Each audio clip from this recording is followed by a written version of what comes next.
Sebelum memulai pelajaran, alangkah baiknya kita berdoa. Dimulai. Doa. Nah, bagaimana kabar kalian hari ini? Baik. Aku harap kalian itu tetap jaga kesehatan ya. Kemudian tetap semangat untuk mengikuti pembelajaran hari ini. Nah, sekarang silakan dulu dicek perapiannya, kebersihannya. Kemudian sama kita siapkan perlengkapan pembelajaran yang akan kita gunakan hari ini. Oke, kalau sudah, sekarang Ibu akan melakukan presentasi terlebih dahulu. Mungkin ada temannya hari ini yang berhalangan hadir? Ada. Berarti teman kalian ada yang berhalangan hadir hari ini karena mereka itu dispensasi untuk kegiatan lomba, dan juga ada teman sekalian satu orang yang sakit, yaitu mengikuti pembelajaran secara daring. Jadi mari kita doakan bersama biar teman kalian itu cepat sembuh. Ya, sebentar dulu. Nah, sekarang untuk melanjutkan kegiatan hari ini, kalian tadi dari beraktivitas ya. Mungkin kalian itu masih ada yang belum sepenuhnya siap mengikuti proses pembelajaran hari ini. Nah, agar kalian itu bisa kembali fokus dan semangat mengikuti pembelajaran hari ini, mari kita lakukan teknik stop dulu sebentar. Oke, nah, silakan diikuti dengan baik sehingga nanti kalian bisa memperoleh kesadaran penuh lah, atau menghadirkan diri secara penuh untuk mengikuti proses pembelajaran hari ini. Silakan diikuti prosesnya dengan baik, ya. Mari kita stop sejenak dari kegiatan apapun yang dilakukan saat ini. Mari istirahatkan sejenak fisik dan mental selama kurang lebih 3 menit saja. Sebelum mulai, silakan Anda duduk senyaman mungkin. Anda bisa menggeser posisi tempat duduk agar menjadi lebih nyaman.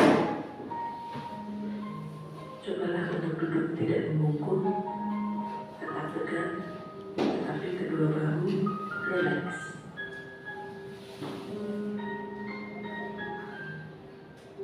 Mari rasakan kursi yang menopang tubuh Anda. Rasakan kedua telapak kaki bertumpu pada lantai.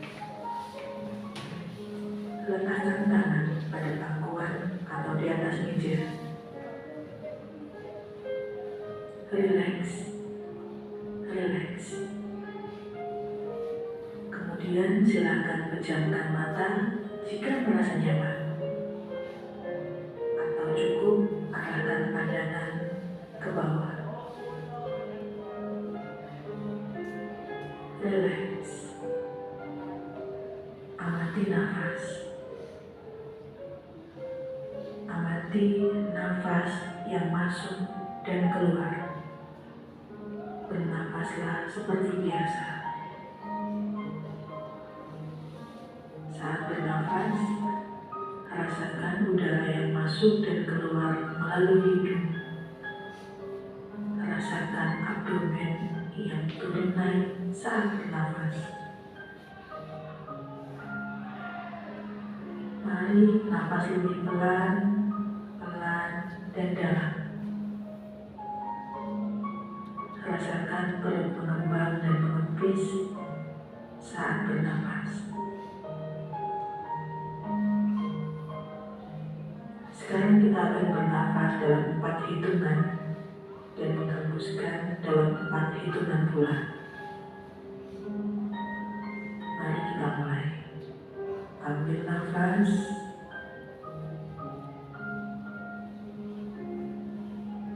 Hembuskan.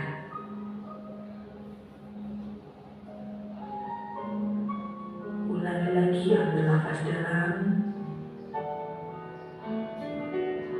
Hembuskan. Ulangi terus. Amati Amati tubuh yang terasa lebih rileks saat mengeluarkan nafas. Mulai dari otot wajah, sekitar dahi, kelopak mata, pipi, rahang, dagu, kemudian kedua bahu, lengan atas, dan jari jemari Anda. Amati nafas yang lebih tenang dan pelan. Amati perasaan Anda saat ini. Apakah yang Anda pikirkan saat ini? Apakah pilihan yang akan Anda lakukan setelah ini?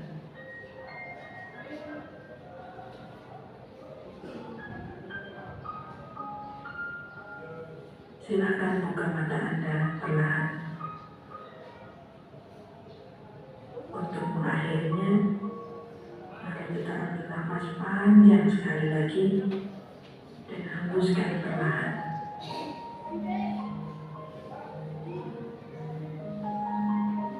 Letakkan kedua tangan menyilang di depan dada. Telapak tangan silakan diletakkan di kedua pundak Anda. Perlahan berikan tepukan ringan di pundak kalian masing-masing. Dan ucapkan dalam hati, terima kasih untuk diriku yang sudah berjuang sampai hari ini. Setelah ini, silakan lanjutkan kembali kegiatan Anda dengan membangun perasaan yang lebih tenang, pikiran yang lebih fokus, dan tubuh yang lebih rileks. Bagaimana perasaannya setelah kalian melakukan teknik stop yang beberapa menit saja? Ya, ada nggak yang mau mengungkapkan perasaan ini? Boleh satu atau dua siswa. Siapa mau? Ayo, silakan. Ya, silakan langsung. Rasanya sudah stop itu, ini lega, terus juga pikiran. Kalau Lasmi itu katanya setelah mendengarkan atau melakukan aktivitas tadi, dia merasa lebih lega dan lebih tenang di dalam mengikuti pembelajaran hari ini. Ada lagi satu? Boleh? Ya, Chandra. Oh iya, tapi kalau Chandra itu lebih fresh, lebih plong, ya. Berarti nanti kalian itu bisa terapkan di rumah, tidak hanya di pas pembelajaran saja. Misalnya kalau kalian tadi mengalami masalah apapun, coba lakukanlah teknik stop barang 2 menit atau 3 menit agar kalian menjadi lebih tenang, ya. Sekarang berarti sudah siap mengikuti pembelajaran? Ya. Mungkin kalian karena terjeda liburan, mungkin sudah lupa apa materi itu. Sekarang ingin bertanya sama kalian, apa itu zaman praaksara? Siapa yang masih ingat tentang materi yang sudah dipelajari? Alias, oke. Aksara adalah mana masa manusia berulang lisan atau aksara. Dia sudah menjelaskan. Oh, praaksara. Pra katanya artinya sebelum. Aksara artinya tulisan. Oke. Jadi praaksara itu artinya zaman di mana sebelum manusia mengenal tulisan. Nah, sekarang kita akan mempelajari salah satu topik dari masa praaksara itu, di mana kita akan mempelajari tentang corak kehidupan manusia pada masa praaksara, di mana di sana dibagi menjadi 3 tahapan secara garis besar. Ada masa berburu meramu, ada masa bercocok tanam, dan masa berpendakian. Nah, di sini masa berburu meramu itu dibedakan jadi 2 tahapan. Yang pertama, masa berburu meramu tingkat awal, dan yang kedua, masa berburu meramu tingkat lanjut. Bisa ya? Ini materi yang akan kita pelajari hari ini. Nah, kemudian ada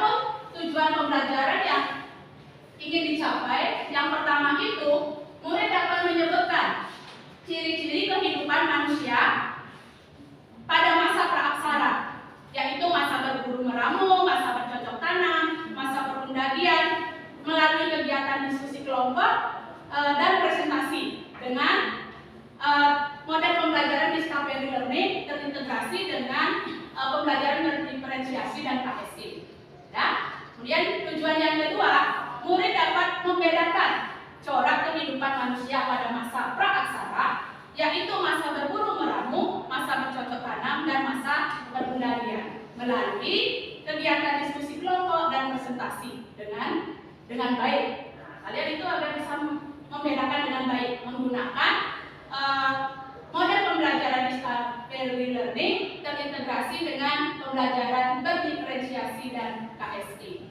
Ya, itu tujuannya harus kalian capai atau yang perlu dicapai. Nah, adapun manfaat kalian mempelajari materi ini, yaitu kalian bisa mensyukuri kehidupan kalian di masa kini, ya, dan bisa menyadari bahwa kehidupan manusia pasti akan selalu mengalami perkembangan, sehingga kalian itu bisa mempersiapkan diri dengan sebaik-baiknya, gitu ya, agar bisa mengikuti perkembangan yang ada dengan sebaik-baiknya. Bisa? Oke, itu. Nah, manfaatnya. Sekarang langkah-langkah pembelajaran yang akan kita lalui. Yang pertama itu ada pendahuluan. Pendahuluan tadi kita sudah lakukan. Kemudian yang kedua ada kegiatan inti, di mana kegiatan inti nanti akan ada proses stimulasi, kemudian diskusi, nanti ada presentasi, kemudian mengambil kesimpulan. Itu kegiatan inti. Dan yang terakhir kegiatan penutup, di mana ada refleksi, kemudian diakhiri dengan post test. Oke? Nah, itu langkah-langkah pembelajaran yang akan kita laksanakan hari ini. Oke. Sekarang Ibu tampilkan 3 gambar di sana.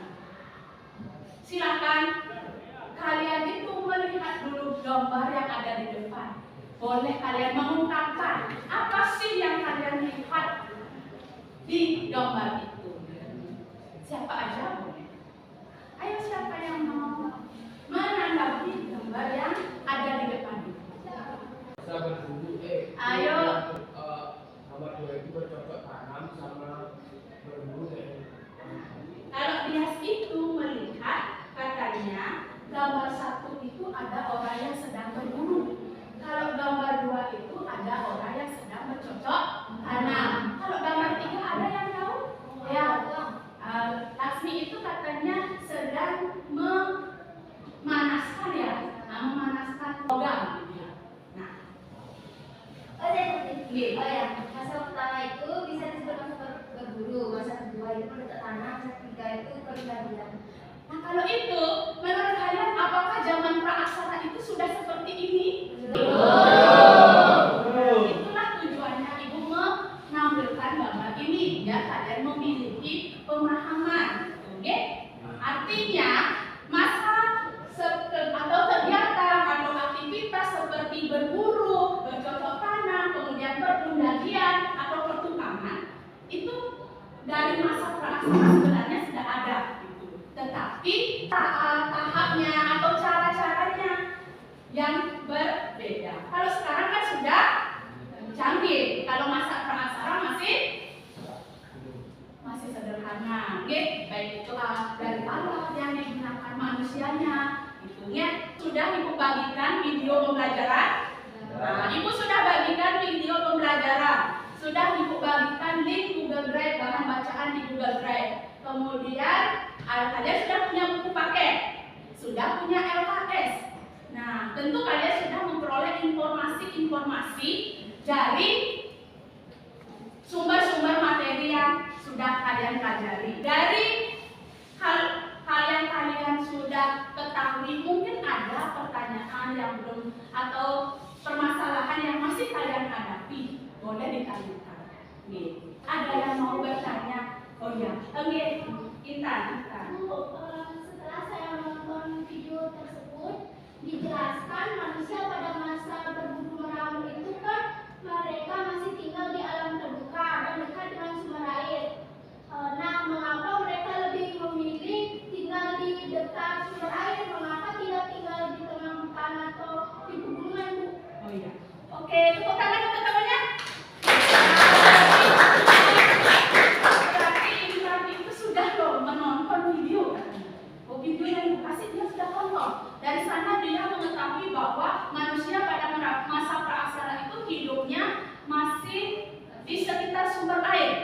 Mengapa tidak di pegunungan? Mengapa tidak di tengah hutan? Mungkin daripada ada yang mau jawab.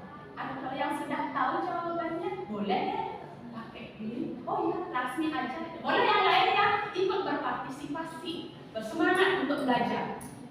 Mungkin dari jawaban pertanyaan si Intan itu mungkin dapat saya simpulkan jawabannya itu karena kenapa pada zaman praaksara pada tinggal dekat di sekitaran yang dekat sungai di air itu kan karena mungkin bisa mendapatkan makanan dan sumber air di situ. Oke. Menurut kalian gimana? Benar apa tidak? Benar ya? Katanya Laksmi itu sudah menjelaskan atau menjawab pertanyaan dari Intan bahwa manusia pada masa praaksara itu lebih senang hidup dekat sumber air karena kan sumber air itu merupakan sumber kehidupan. Di sana banyak terdapat makanan, kemudian bisa mandi kan gitu ya. Artinya kehidupan itu lebih gampang di dekat sumber air daripada di pegunungan, kemudian apalagi di tengah hutan kan gitu. Ya, mungkin ada lagi yang mau bertanya. Kalau tidak, Ibu sekarang memberikan pertanyaan romantik. Bagaimana kehidupan manusia pada masa praaksara? Setelah baca video, nonton video, baca materi, coba sih, bagaimana sih kehidupan manusia pada zaman praaksara itu? Ya, Deswita silakan. Kehidupan manusia pada masa praaksara belum secanggih dan semaju yang sekarang. Oke.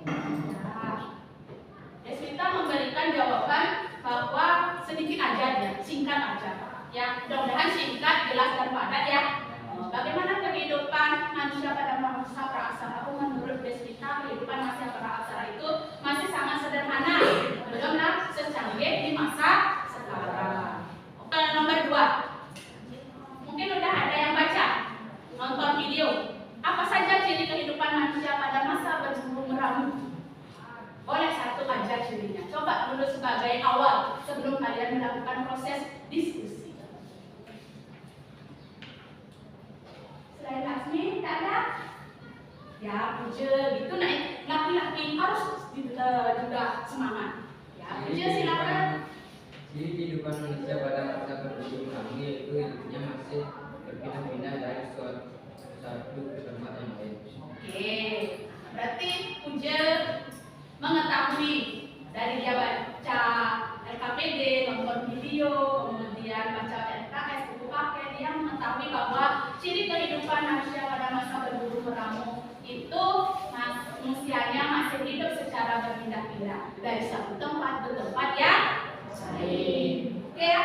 Nah, sekarang untuk kalian lebih memahami materi yang dipelajari hari ini, Ibu akan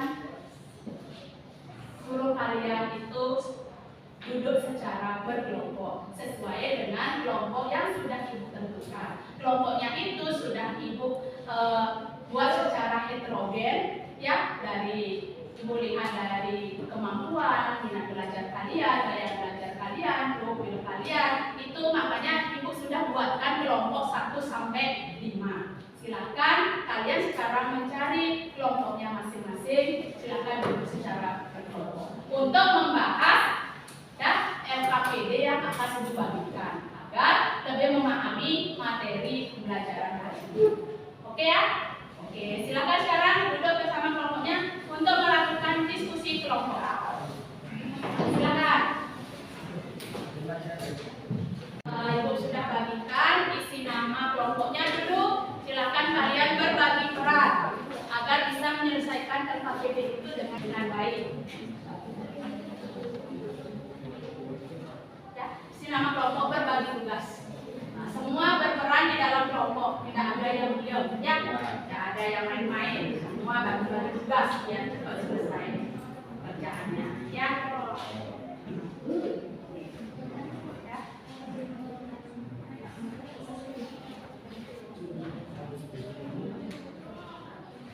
Silakan untuk jawab LKPD-nya 15 menit aja cukup. Sudah? Nah, untuk di sekolah sekarang kalian jawab dulu LKPD itu atau hasil laporannya di sekolah, sementara boleh di LKPD dulu.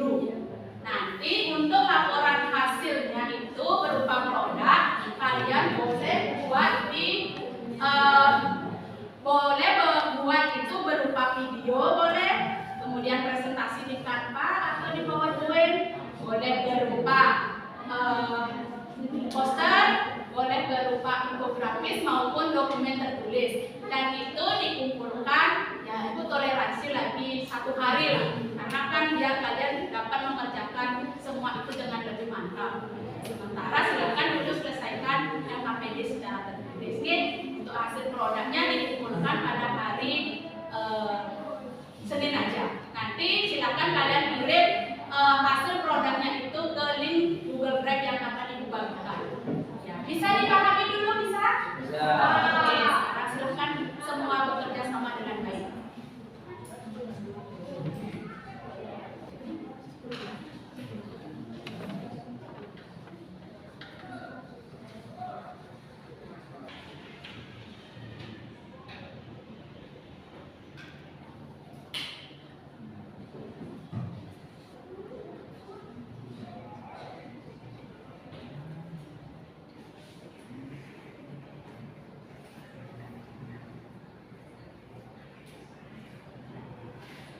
Sekarang silakan kalian kalau sudah selesai kembali ke bukunya itu ada ke depan.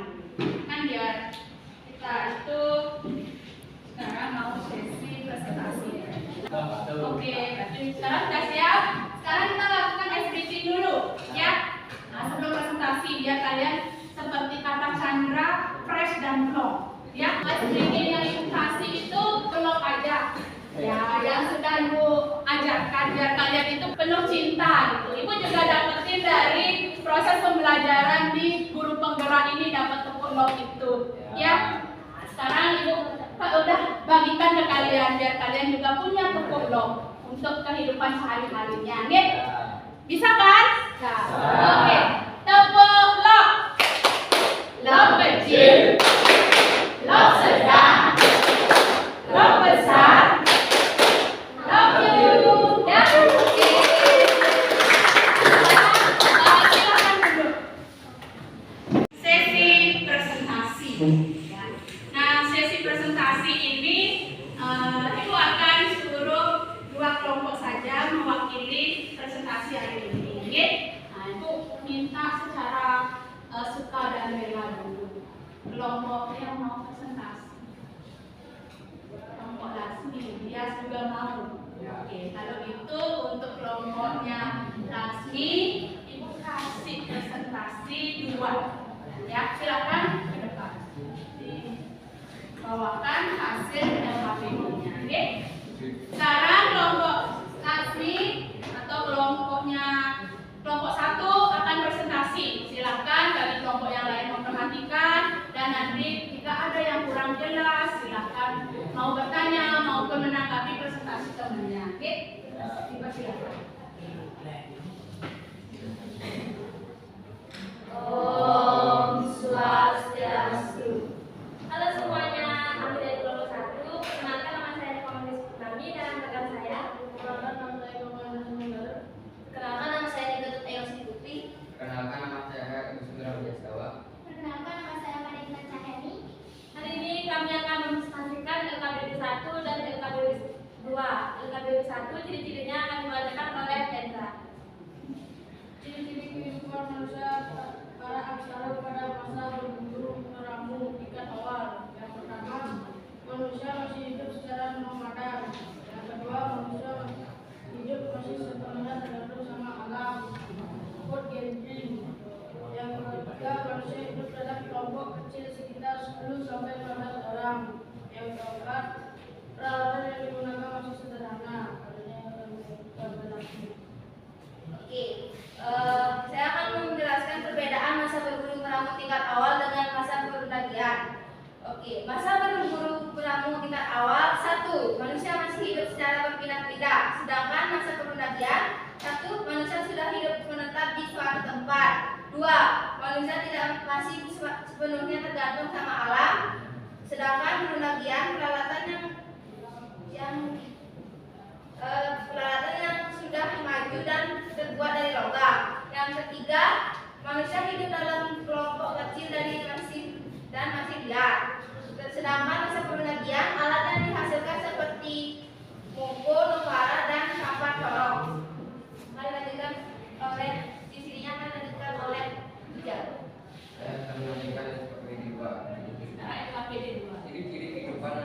aksara pada masa berburu meramu tingkat lanjut.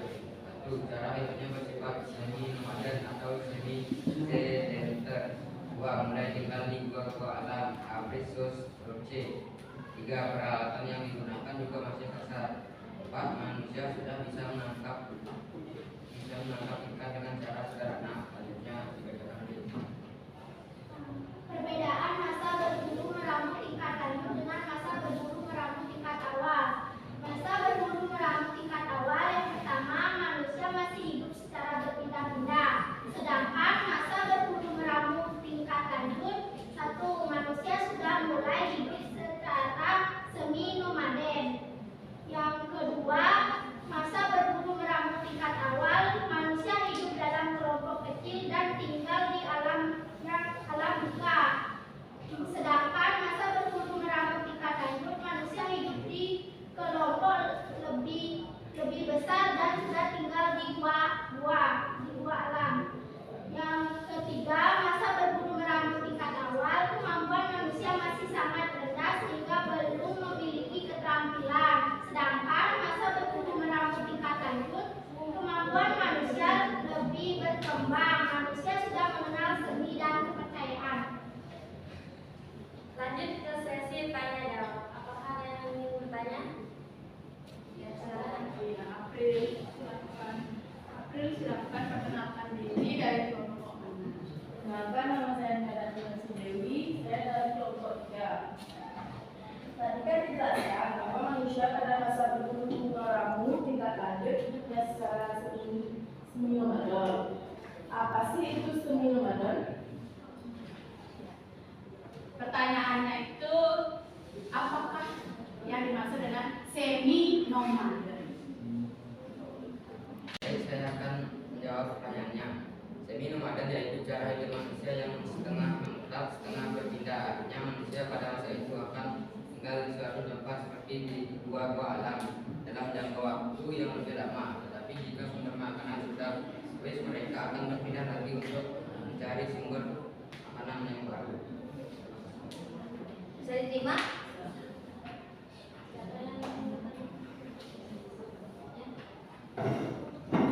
Perkenalkan, nama saya Yaitu Maswati, saya dari kelompok 5. Ingin bertanya, tadi disebutkan salah satu ciri masa berburu meramu tingkat awal adalah manusia hidup secara berkelompok dalam jumlah yang sedikit, sekitar 10-15 orang. Kira-kira apa yang menyebabkan manusia pada masa itu membatasi jumlah anggota dalam kelompoknya?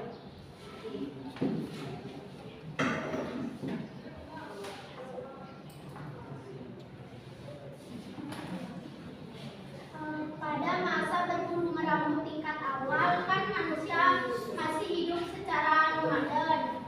Jadi manusia pada masa itu membatasi jumlah anggota dalam kelompoknya agar memudahkan mereka untuk berpindah dari satu tempat ke tempat yang lain. Karena jika pergi dalam kelompok yang besar pasti sedikit lebih merepotkan. Bisa diterima? Nah, Atau yang ingin bertanya lagi? Sekian presentasi yang kami bawakan. Jika ada kesalahan, kami mohon maaf. Kami tutup dengan pesan. Om Santi Santi Santi.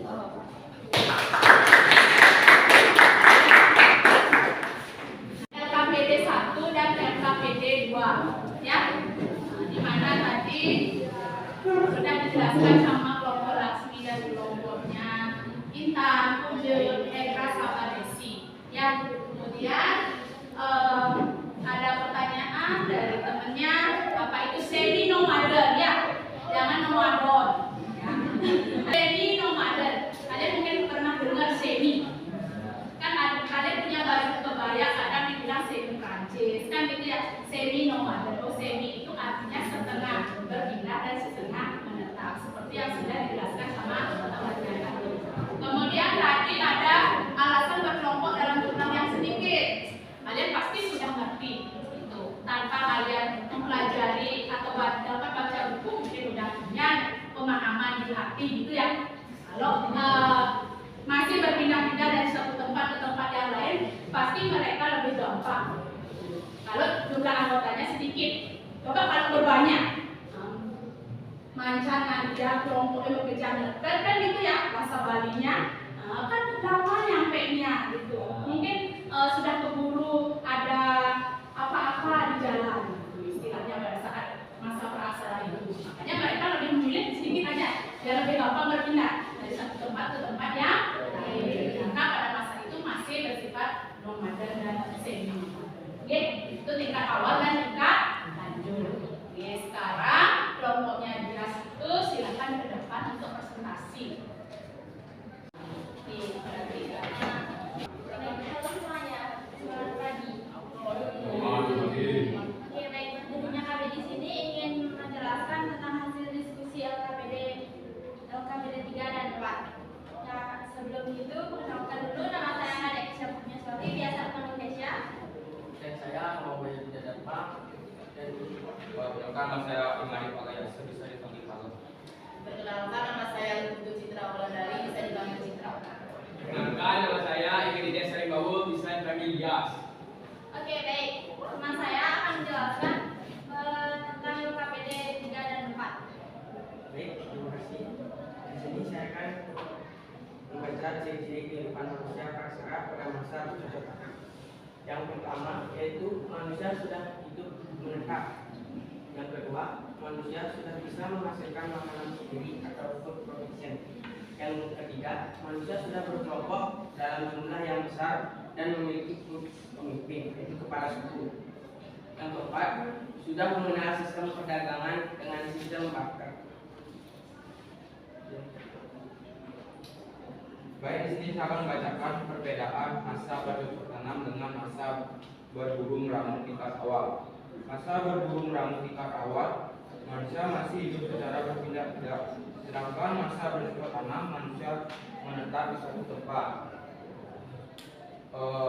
Manusia sepenuhnya bergantung dengan alam. Sedangkan masa bercocok tanam, manusia tidak lagi tergantung dengan alam karena sudah menghasilkan makanan sendiri.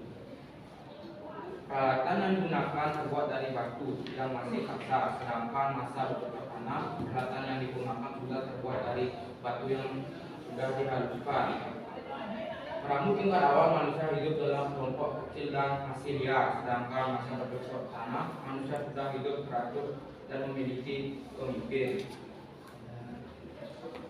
Nah, lanjut di sini kami berdua akan membacakan LKPD 4. Baik, terima kasih atas waktu yang diberikan kepada saya. Di sini saya akan menjelaskan ciri-ciri kehidupan manusia praksara pada masa perundang-undangan. Yang pertama, sudah mengenal pelapisan sosial, telah muncul orang-orang yang memiliki keahlian khusus. Sudah bisa membuat peralatan dari logam dengan berbagai teknik pembuatan. Sistem perekonomian sudah semakin maju. Nah, adapun perbedaan masa perundagian dengan masa bercocok tanam. Pada masa bercocok tanam, manusia sudah mulai hidup menetap, sedangkan pada masa perundagian, manusia sudah hidup menetap secara permanen. Kehidupan manusia lebih maju dan teratur. Pada masa bercocok tanam, peralatan yang digunakan terbuat dari batu yang dihaluskan, sedangkan masa perundagian, peralatan yang digunakan selain terbuat dari batu juga terbuat dari logam. Pada masa bercocok tanam, alat yang dihasilkan seperti kapak lonjong, kapak persegi, dan gerabah. Sedangkan masa perundagian, alat yang dihasilkan seperti candrase, mugu, nekare, dan becana bumbu. Oke, baik, sekian yang bisa disampaikan oleh teman saya. Jadi kita akan melanjutkan dengan sesi tanya jawab. Apakah yang ada yang ingin bertanya? Baik, terima kasih atas waktunya. Kenalkan nama saya Ismira Jawa. Pertanyaannya itu adalah tadi saya mendengar bahwa manusia pada masa bercocok tanam sudah mengenal sistem barter. Apa itu sistem barter? Menjawab. Barter adalah tukar-menukar barang dengan barang. Misalnya pada masa bercocok tanam, orang menukar padi dengan umbi-umbian ataupun jagung. Oke, baik, ada yang ingin bertanya lagi?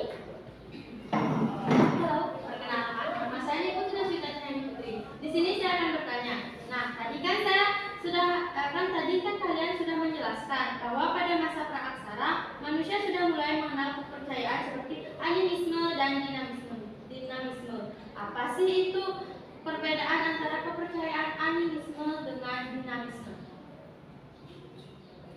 Dan di sini saya akan membacakan perbedaan antara animisme dan dinamisme. Dinamisme adalah kepercayaan terhadap adanya roh seperti roh nenek moyang, sedangkan dinamisme adalah kepercayaan terhadap benda-benda yang memiliki kekuatan goib. Baik, ada yang ingin bertanya lagi? Oke, baik, sekian yang bisa kami sampaikan. Jika ada kekurangan atau kesalahan, kami mohon maaf dan saya tutup dengan selamat pagi. Selamat pagi.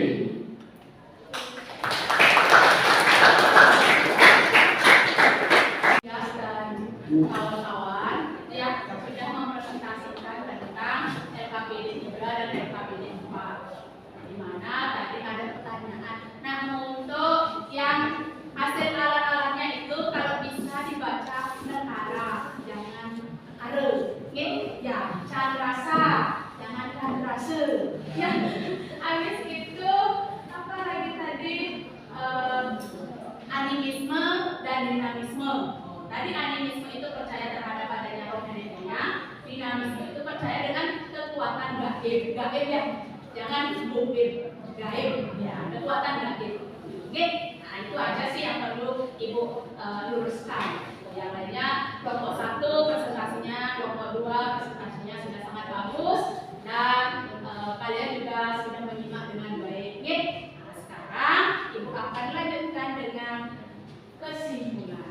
Apa sih kesimpulan yang kalian peroleh setelah melakukan tanya jawab, diskusi, presentasi?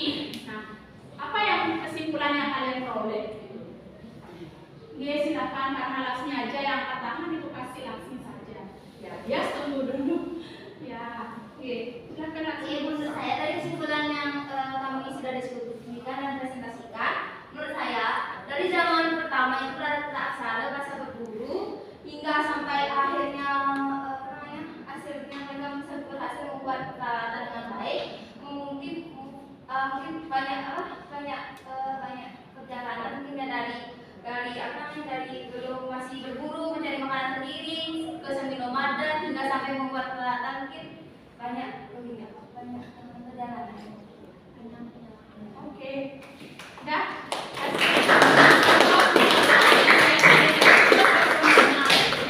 Kalau Laksmi itu dapat menyimpulkan bahwa corak kehidupan manusia praaksara itu ya diibaratkan dengan penuh perjalanan yang sangat panjang gitu ya, dimulai dari tahap yang paling sederhana, mungkin dari tahap berpindah, kemudian akhirnya semi nomaden, kemudian menetap hingga akhirnya bisa tinggal lebih teratur dan menghasilkan alat-alat yang lebih maju. Itu kesimpulan yang diperoleh dari Laksmi.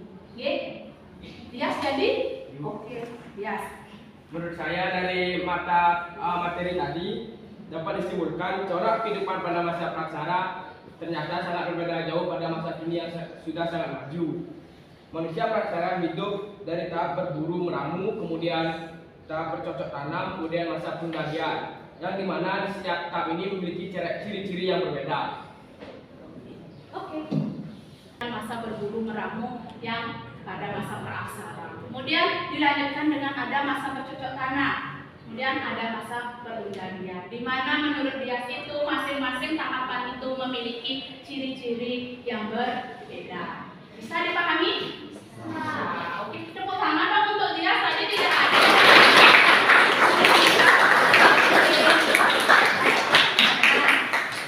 Sekarang dari kesimpulan yang kalian sampaikan, barulah Ibu akan memberikan penguatan.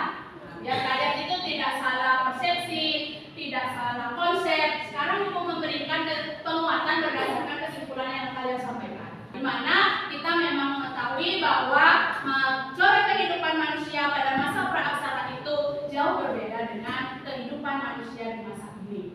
Corak kehidupan manusia pada masa praaksara itu dibagi menjadi 3 tahapan, seperti yang Ibu sudah sebutkan tadi. Nah, ada masa berburu meramu, ada masa bercocok tanam, dan masa berdagian. Nah, di mana masa berburu meramu itu adalah masa yang paling sederhana atau masa kehidupan awal manusia. Kalian itu bisa berpikir konsepnya di logika kalian. Namanya sudah awal, pasti yang paling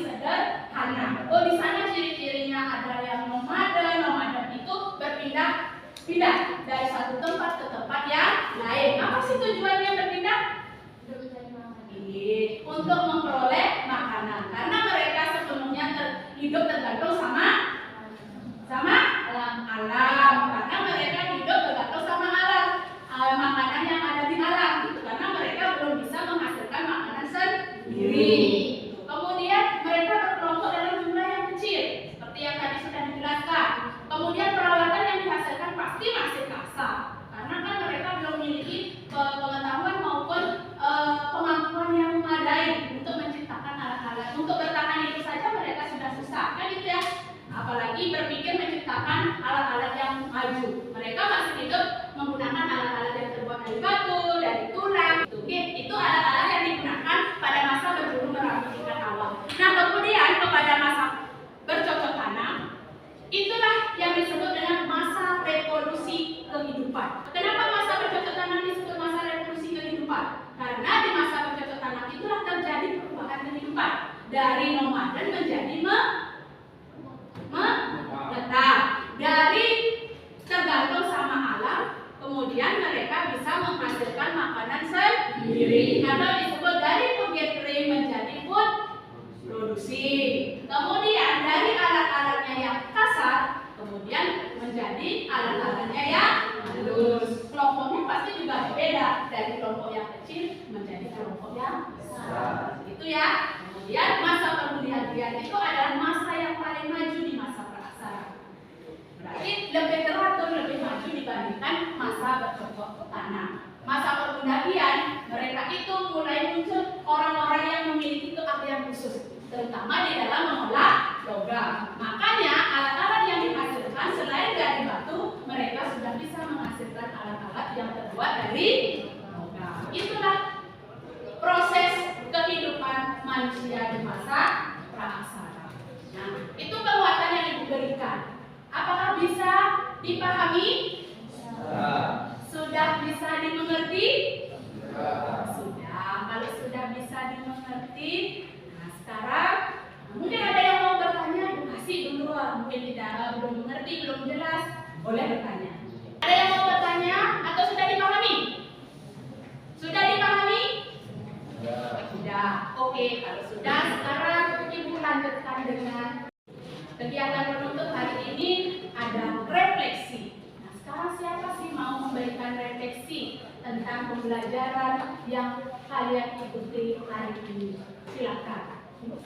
Oh ya, Intan akan mempelopori ya, yang cowok maju ya, tadi sebentar biar tidak dikalahin sama yang cewek ya, tadi sebentar. Oke, sekarang kasih Intan dulu, berdiri aja kan kasih refleksinya.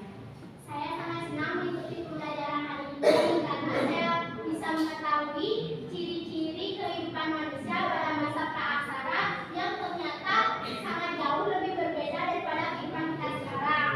Selain itu, saya juga bisa membedakan setiap corak kehidupan manusia pada masa praaksara.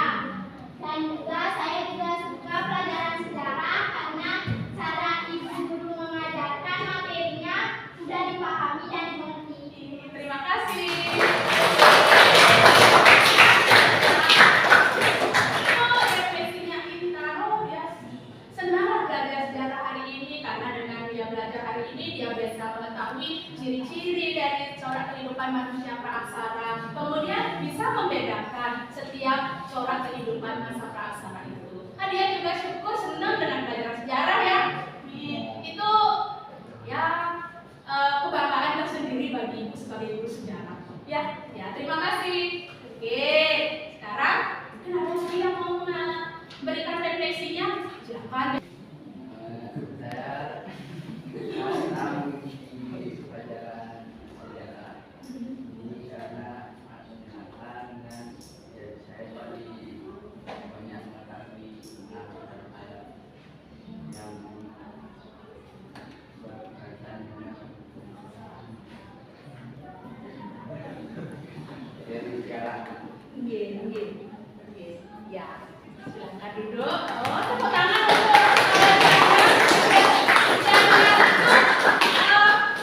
fresh dan plong. Dia disampaikan ininya, namanya perasaannya. Dia senang ikut pelajaran hari ini gitu, karena dia bisa mengetahui yang terkait katanya dengan corak kehidupan manusia praaksara.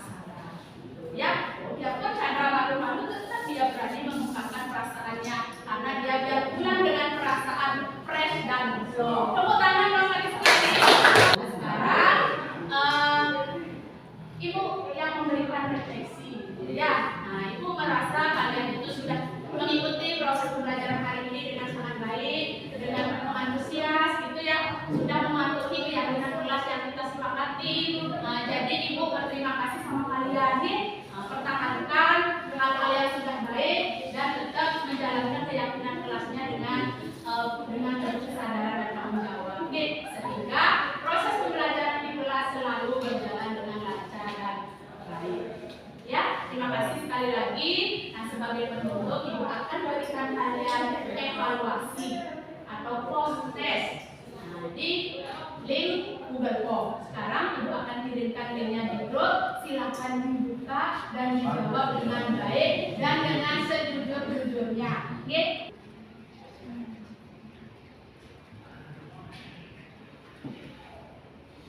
Diisi dulu identitasnya.